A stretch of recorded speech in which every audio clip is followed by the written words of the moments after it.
வணக்கம், நான் உங்க friend Jaya Srinivasan. Welcome to veggies recipe. இன்னைக்கு நம்ம வெஜ்ஜீஸ் ரெசிபி கிச்சன்ல ஆப்பம் பாருங்க எந்த அளவுக்கு ஃபர்ஸ்ட் கிளாஸா வந்திருக்கு. நல்லா ஓரம் எல்லாம் கிறிஸ்பியா நல்லா வந்திருக்கு. நிறைய போர்ஸ் வந்திருக்கிறதுனால சென்டர் ஃபுல்லா நல்லா சாஃப்டா இருக்கு. பாருங்க எந்த அளவுக்கு நான் ப்ரெஸ் பண்ணி காமிக்கிறேன். பாருங்க பஞ்சு போல இருக்கு. சோடா ஈனோ எல்லாம் சேர்க்காம நல்ல ஓரங்கள் கிறிஸ்பியா, சென்டர்ல மெத்துன்னு சாஃப்டா, அது டேஸ்டியா இருக்கக்கூடிய ஆப்பம் பண்ண போறோம். ஆப்பம்க்கு தொட்டுக்கிறதுக்கு ஒரு சிம்பிளான ஸ்டூ, அதாவது ரொம்ப மசாலா அதெல்லாம் எதுவுமே இல்லாம ஒன் பாட் ரெசிபி. இது ரெண்டோட காம்பினேஷன் ரொம்ப நல்லா இருக்கும். இந்த ஸ்டூ ஆப்பத்துக்கும் நல்லா இருக்கும், இடியாப்பத்துக்கு தொட்டு சாப்பிட்றதுக்கும் சூப்பரா இருக்கும். இந்த ஆப்ப மாவை அரைச்சு வச்சுட்டு நம்ம தேங்காய் பால் சேர்த்தோம் அப்படின்னா ஆப்பம் பண்ணிக்கலாம். தேங்காய் பால் சேர்க்காம அந்த மாவுல நம்ம தோசையும் பண்ணிக்கலாம். அப்ப ஒரே மாவுல நம்ம 2 டிஃபன் பண்ண முடியும். இந்த மாவை நம்ம ஃப்ரிட்ஜ்ல ஸ்டோர் பண்ணி வச்சிட்டோம்னா 3ல இருந்து 4 நாள் வரைக்கும் நம்ம யூஸ் பண்ணிக்கலாம். ஃபர்ஸ்ட் டைம் சேனலை பாக்குறீங்கன்னா ப்ளீஸ் சப்ஸ்கிரைப் பண்ணுங்க. பெல் ஐக்கானை கிளிக் பண்ணி ஆல் ஆப்ஷன் கொடுத்துட்டீங்கன்னா நான் போடக்கூடிய எல்லா வீடியோஸும் குவிக்கா உங்களுக்கு ரீச் ஆகும். வாங்க பர்ஃபெக்டான ஆப்பம், அதுக்கு தொட்டுக்கிறதுக்கு ஒரு ஸ்டூ குவிக்கா எப்படி பண்றது அப்படின்னு பார்க்கலாம். ஆப்பம் பண்றதுக்கு 1 கப்பு இட்லி அரிசி, 1 கப்பு பச்சரிசி, 1/2 கப்பு உளுந்து, 1/2 டீஸ்பூன் வெந்தயம், இது எல்லாத்தையும் சேர்த்து ஒன்னா வாஷ் பண்ணிட்டு ஒரு 4 மணி நேரம் ஊற வச்சுக்கணும். 1/2 கப்பு கெட்டியாவல் எடுத்துட்டு இருக்கேன். நம்ம அரிசி உளுந்து வெந்தயம் அரைக்கிறதுக்கு ஒரு 10 நிமிஷம் முன்னாடி இதை வாஷ் பண்ணி ஊற வச்சுக்கணும். அரைக்கும் போது இதையும் சேர்த்து நம்ம அரைச்சிக்கலாம். 4 மணி நேரத்துல அரிசி பருப்பு வெந்தயம் எல்லாமே நல்லா ஊறிருக்கு. இதை மிக்சியில அல்லது கிரைண்டர்லயோ நல்லா ஃபைன் பேஸ்டா நம்ம அரைச்சி எடுத்துக்கணும். ஆப்ப மாவு அரைச்சு நான் இந்த பவுல்ல எடுத்துட்டு இருக்கேன். தேவையான அளவு உப்பு சேர்த்துக்கலாம். நல்லா மிக்ஸ் பண்ணிப்போம். மாவு பாருங்க கொஞ்சம் கெட்டியா நம்ம அரைச்சுக்கணும். நம்ம நல்லா மிக்ஸ் பண்ணி விட்டுக்கலாம். நல்லா மிக்ஸ் பண்ணியாச்சு. ஓரங்களுக்கு மாவெல்லாம் நீட்டா எடுத்து விட்டுட்டு ஒரு தட்டு போட்டு மூடி வச்சிருவோம். இந்த மாவு ஃபர்மெண்ட் ஆகிறதுக்கு நமக்கு 6ல இருந்து 8 மணி நேரம் ஆகும். மாவு ஃபர்மெண்ட் ஆனதுக்கு அப்புறம் நம்ம பார்க்கலாம். ஆப்பம் பண்றதுக்கு மாவு அரைச்சு வச்சு 8 மணி நேரம் ஆயாச்சு. ஃபர்ஸ்ட் கிளாஸா ஃபர்மெண்ட் ஆயிருக்கு. நல்லா பொங்கி வந்திருக்கு பாருங்க. நான் மாவை மிக்ஸ் பண்ணி உங்களுக்கு காமிக்கிறேன்.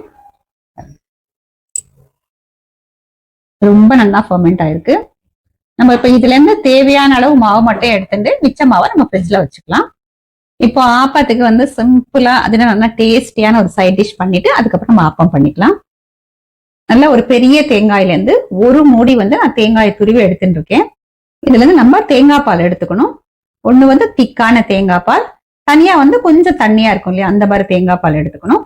திக்கான தேங்காய் பால் கொஞ்சம் நமக்கு ஆப்பம் பண்றதுக்கும் வேணும், கொஞ்சம் ஸ்டூ பண்ண போறோம் இல்லையா ஆப்பத்துக்கு தொட்டுக்கிறதுக்கு அதுக்கும் வேணும். ஃபர்ஸ்ட் நம்ம ஆப்பத்துக்காக ஸ்டூ பண்ணிக்கலாம். ஸ்டவ்ல குக்கர் வச்சுட்டு 1 டேபிள் ஸ்பூன் நான் தேங்காய் எண்ணெய் சேர்க்கிறேன். எண்ணெய் சூடானதும் 2 ஏலக்காய், 2 கிராம்பு, சின்ன பீஸ் பட்டை, ஒரு மசாலா இலை, 2 வெங்காயத்தை இது போல இலையிலமா கட் பண்ணியிருக்கேன், அது சேர்த்துலாம். 1/4 கிலோ உருளைக்கிழங்கு, அதாவது இங்க நல்ல பெரிய சைஸ்ல 2 கிழங்கு தோல் சீவிட்டு இது போல ரஃபா கட் பண்ணிருக்கேன், இதுவும் சேர்த்துருவோம். இதுக்கு தேவையான அளவு உப்பு. நம்ம தேங்காய் பால் எடுத்தோம் இல்லையா, அதுல இந்த தண்ணியா எடுத்திருக்கிற தேங்காய் பால் பாருங்க எந்த அளவுக்கு தண்ணியா இருக்கு. உருளைக்கிழங்குலாம் மூழ்கிற அளவுக்கு நம்ம இதுல விட்டுக்கலாம். ஒரு தடவை நல்லா கலந்து விட்டுக்கலாம். குக்கர் மூடிட்டு 2 விசில் வர வரைக்கும் நம்ம வேக வச்சு எடுத்துப்போம். குக்கர் விசில் ப்ரெஷரும் ரிலீஸ் ஆயாச்சு. இப்போ குக்கர் மூடி திறந்துடலாம். உருளைக்கிழங்கு லேசா நம்ம கரண்டியால மேஷ் பண்ணி விட்டுக்கணும். ரொம்ப பேஸ்ட் மாதிரி ஆக்கிடக்கூடாது. சின்ன சின்ன பீசஸா இருக்கிற மாதிரி இது போல லேசா மேஷ் பண்ணிக்கலாம். பாருங்க இது போல மேஷ் பண்ணிருக்கேன். காரத்துக்கு ஒரு 3 பச்சை மிளகாயை நான் ஸ்லிட் பண்ணி சேர்க்கிறேன். இதுல காரம் இந்த பச்சை மிளகாய் மட்டும் தான், நம்ம வேற எதுவும் சேர்க்க போறது இல்லை. அப்ப அதுக்கு தகுந்த மாதிரி நம்ம சேர்த்துக்கணும். 1 இன்ச்சு இஞ்சி எடுத்துட்டு இருக்கேன். தோல் சீவிட்டு இதை போல நீளமா கட் பண்ணி சேர்த்துக்கலாம். கொஞ்சம் கறிவேப்பிலை. ஸ்டவ் ஆன் பண்ணிட்டு இது ஒரு 2 நிமிஷத்துக்கு நல்லா கொதிக்கட்டும். ஒருவேளை ரொம்ப திக்கா இருக்கு அப்படின்னா கொஞ்சம் தண்ணி சேர்த்துக்கோங்க. இது நல்லா கொதிச்சுது அப்படின்னா பச்சை மிளகாயோட காரம், இந்த இஞ்சியோட பிளேவர் எல்லாமே இந்த ஸ்டூல நல்லா மிக்ஸ் ஆகும்.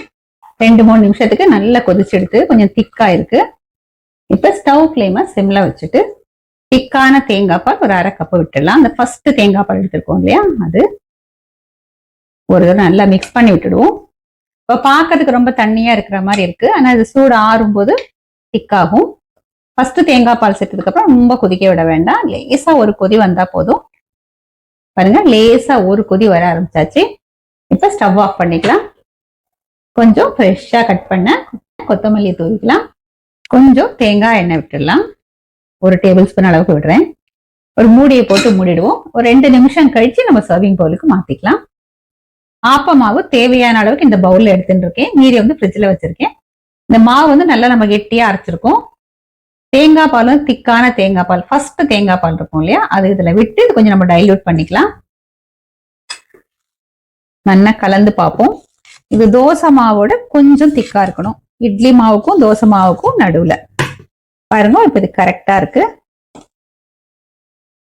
இந்த பதத்துக்கு நம்ம கரைச்சுக்கணும்.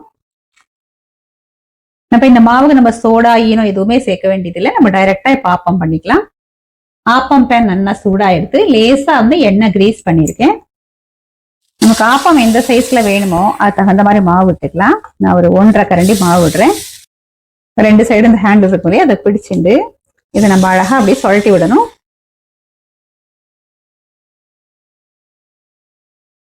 சுத்தி ஒரு லேயர் வந்து எக்ஸஸா இருக்கிற மாவு வந்து சென்டருக்கு வந்துடும். ஆப்பத்துல இருந்து ரொம்ப எண்ணெய் தேவைப்படாது. ஒரு 1/2 டீஸ்பூன் எண்ணெய் விட்டா போதும். அழகா பாருங்க இப்பயே போர்ஸ் வர ஆரம்பிச்சிடுது. ஒரு மூடியை போட்டு மூடிடுவோம். இது வேகட்டும். ஒரு 2-3 நிமிஷம் ஆயாச்சு. திறந்து பார்த்துடலாம்.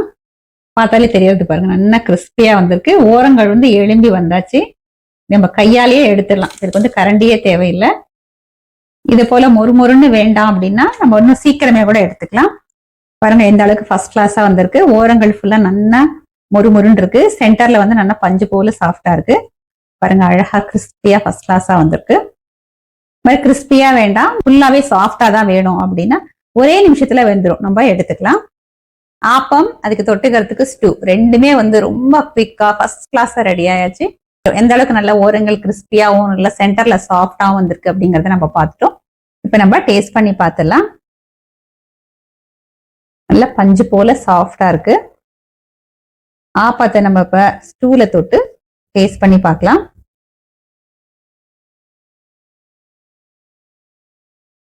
பிரமாதமா இருக்கு. ஆப்பம் நல்லா சாஃப்டா இருக்கு. ஸ்டூ வந்து நல்லா மைல்டா இருக்கு. அதுல காரமே வந்து அந்த பச்சை மிளகாயோட காரம் தான். நல்லா தேங்காய் எண்ணெய் வாசனையோட ஃபர்ஸ்ட் கிளாஸா இருக்கு. ரொம்ப மசாலா எதுவுமே நம்ம சேர்க்கல. நம்ம ஸ்டார்டிங்ல வாசனைக்காக சேர்த்தோம் இல்லையா, ஒரு சின்ன துண்டு பட்டையும் 2 கிராம்பும், அவ்வளவுதான். மற்றபடி எக்ஸ்ட்ரா மசாலா எதுவுமே அதுல இல்ல. நம்ம இஞ்சியும் சேர்த்திருக்கிறதுனால நல்லா வாசனையாவும் இருக்கு. அதே நேரம் நல்ல டைஜஷனும் ஆயிடும். நம்ம அதுல ஃபுல்லாவே தேங்காய் பால் தான் விட்டுருக்கோம் அப்படிங்கறதுனால வயிற்றுக்கும் நல்ல குளிர்ச்சியா இருக்கும். ஆப்பத்துலயும் நம்ம தேங்காய் பால் விட்டுறதுனால நல்ல வாசனையாவும் இருக்கு. ரெண்டோட காம்பினேஷன் வந்து ஃபர்ஸ்ட் கிளாஸா இருக்கு. இந்த ஸ்டூ பண்ணும்போது காரம் வந்து நீங்க பார்த்து சேர்த்துக்கோங்க. பச்சை மிளகாய் நம்ம அதிகமா சேர்த்துட்டாலும் ரொம்ப காரம் ஆயிடும். கம்மியா சேர்த்துட்டோம் அப்படின்னா சப்புன்னு இருக்கும். உங்க டேஸ்ட்டுக்கு தகுந்த மாதிரி பார்த்து சேர்த்துக்கோங்க. அதே மாதிரி தேங்காய் பால் வந்து திக்கான தேங்காய் பால் எடுத்து தனியா வச்சுக்கணும். தண்ணியான தேங்காய் பால்ல நம்ம குக்கர்ல வேக வச்சுக்கணும். இந்த ஃபர்ஸ்ட் தேங்காய் பால் விட்டதுக்கு அப்புறம் ரொம்ப கொதிக்க விடாம இந்த ஒரு கொதி வந்ததுமே ஆஃப் பண்ணிடணும். இந்த சின்ன சின்ன டிப்ஸை ஃபாலோ பண்ணி இந்த ஆப்பமும் இந்த ஸ்டூ நீங்க பண்ணி பாருங்க. ஃபர்ஸ்ட் கிளாஸா வரும். ட்ரை பண்ணி பார்த்துட்டு எப்படி வந்ததுன்னு கமெண்ட்ல சொல்லுங்க. லைக் பண்ணுங்க. உங்க ஃப்ரெண்ட்ஸ் அண்ட் ஃபேமிலியோட ஷேர் பண்ணுங்க. புது ரெசிபியோட நாளைக்கு நான் உங்களை மீட் பண்றேன். தேங்க்ஸ் ஃபார் வாட்சிங்.